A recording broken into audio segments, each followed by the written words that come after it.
नमस्कार, ये आकाशवाणी है। अभी आप दादू याजो से समाचार सुनेंगे।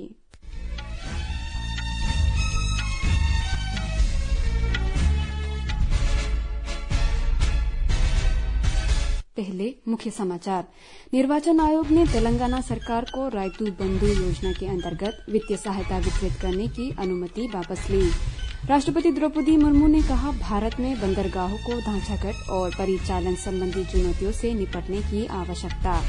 इजरायल और हमास के बीच संघर्ष विराम का आज चौथा और अंतिम दिन। मौसम विभाग ने कुछ पहाड़ी क्षेत्रों में बारिश, बर्फबारी, बिजली गिरने और तेज वर्षा की संभावना व्यक्त की। भारत और दुनिया भर में मनाई जा रही है गुरु नानक जयंती। राष्ट्रपति, उपराष्ट्रपति और प्रधानमंत्री ने प्रकाश पर्व के शुभ अवसर पर लोगों को शुभकामनाएं दी। अब समाचार विस्तार से। निर्वाचन आयोग ने तेलंगाना सरकार को रायतू बंधु योजना के अंतर्गत वित्तीय सहायता वितरित करने की अनुमति वापस ले ली है। चुनाव आयोग ने तेलंगाना सरकार में मंत्री द्वारा मतदान से पहले एक चुनावी जनसभा में इस योजना के वितरण के संबंध में की गई घोषणा को आदर्श आचार संहिता के प्रावधानों का उल्लंघन मानते ये कदम उठाया है।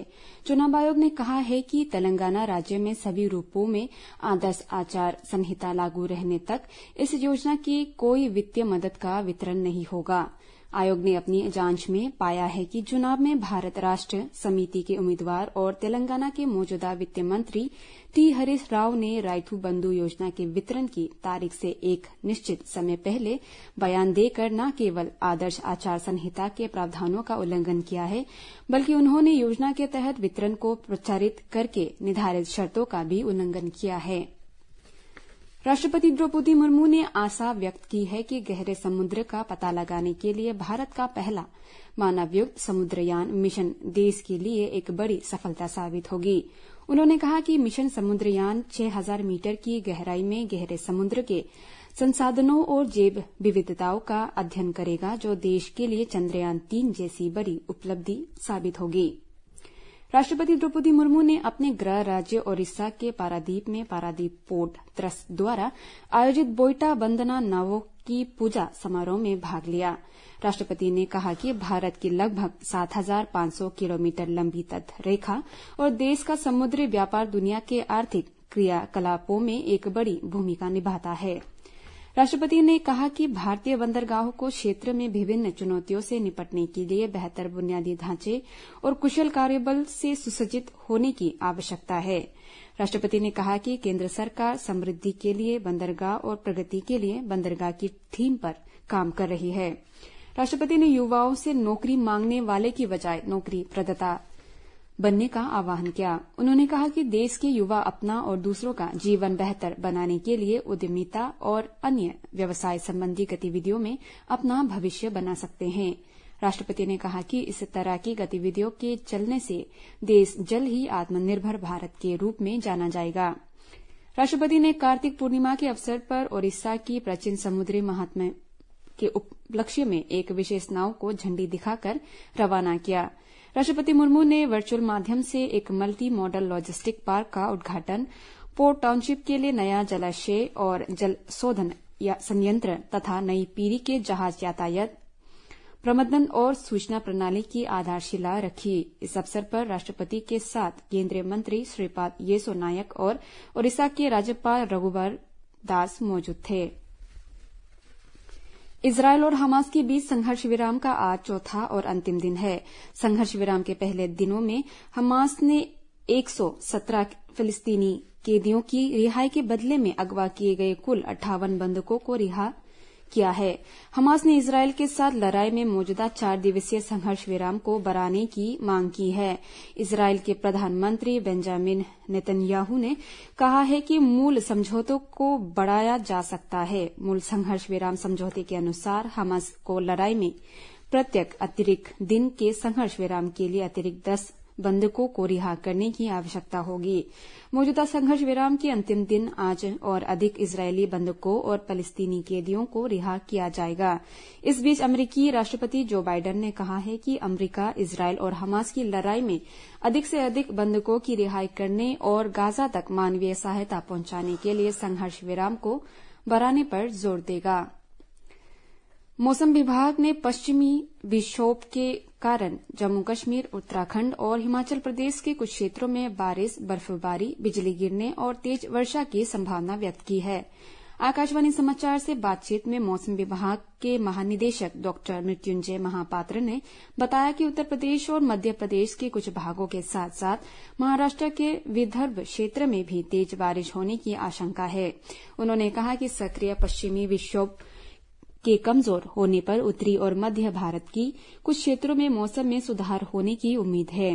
गुजरात के अधिकांश भागों में तेज बारिश के साथ साथ तेज हवा चलने और बिजली गिरने की घटनाएं हुई है।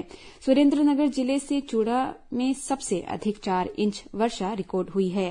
राज्य के कई स्थानों पर बिजली गिरने से 16 लोगों की मृत्यु हो गई।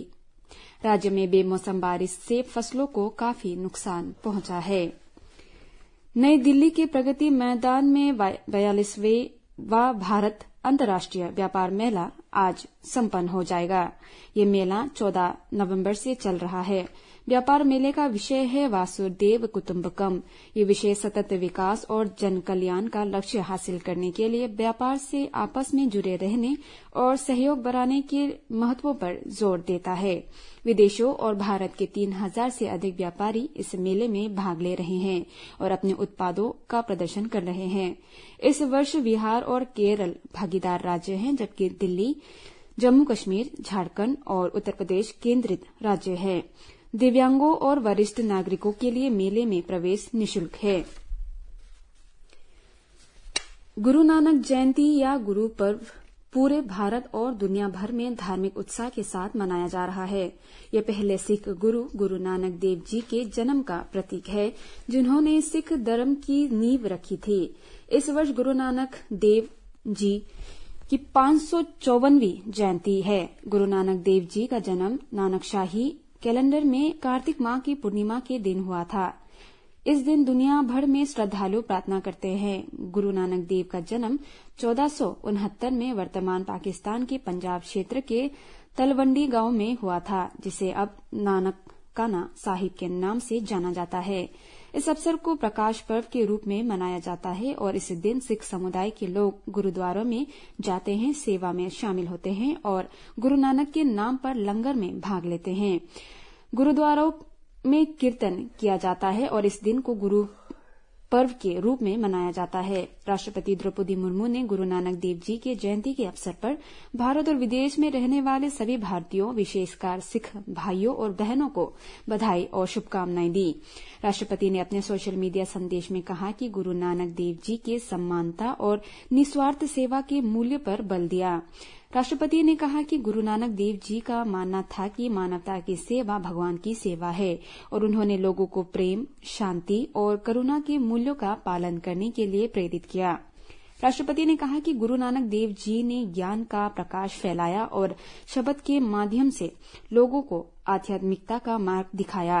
राष्ट्रपति ने लोगों से गुरु नानक देव जी की शिक्षाओं का पालन करने और समानता, भाईचारे और सद्भाव के लिए स्वयं को समर्पित करने की अपील की। उपराष्ट्रपति जगदीप धनखड़ ने गुरु नानक देव जी की जयंती पर लोगों को बधाई दी है। सोशल मीडिया पोस्ट में उपराष्ट्रपति ने कहा है कि नानक देव जी के उपदेश मानवता को एकता, समानता, सहिष्णुता और निस्वार्थ सेवा की भावना को बढ़ावा देते हैं। उन्होंने कहा कि उदारता और सद्भावना के उनके संदेश मानव जाति का मार्गदर्शन करते रहेंगे। प्रधानमंत्री नरेंद्र मोदी ने श्री गुरु नानक देव जी के प्रकाश पर्व के शुभ अवसर पर लोगों को शुभकामनाएं दी है। प्रधानमंत्री ने एक सोशल मीडिया पोस्ट में कहा कि दूसरों की सेवा करने और भाईचारा बढ़ाने पर श्री गुरु नानक देव जी का संदेश दुनिया भर में लाखों लोगों को प्रेरित करता है। प्रधानमंत्री ने कल मन की बात कार्यक्रम में भी उन्हें श्रद्धांजलि दी थी। यूनिसेफ के सहयोग से 54वें भारतीय अंतर्राष्ट्रीय फिल्म महोत्सव इफी में बाल अधिकारों से संबंधित 5 फिल्में प्रदर्शित की जा रही है। 5 फिल्मों में से 2 भारत की है, जबकि 3 ईरान और श्रीलंका की है। अमेरिका के राष्ट्रपति जो बाइडेन इस सप्ताह दुबई में संयुक्त राष्ट्र जलवायु शिखर सम्मेलन में भाग नहीं लेंगे। अमेरिका के एक अधिकारी के अनुसार व्हाइट हाउस में जारी राष्ट्रपति के कार्यक्रम में बताया गया है कि श्री जो बाइडेन इस दौरान अंगोला के राष्ट्रपति जोआवा मैनुएल गोंकाल्वेस लोरेनको के साथ द्विपक्षीय बैठक करेंगे और नेशनल ट्री लाइटिंग कार्यक्रम में भाग लेंगे। इसी के साथ ये समाचार बुलेटिन समाप्त हुआ। नमस्कार।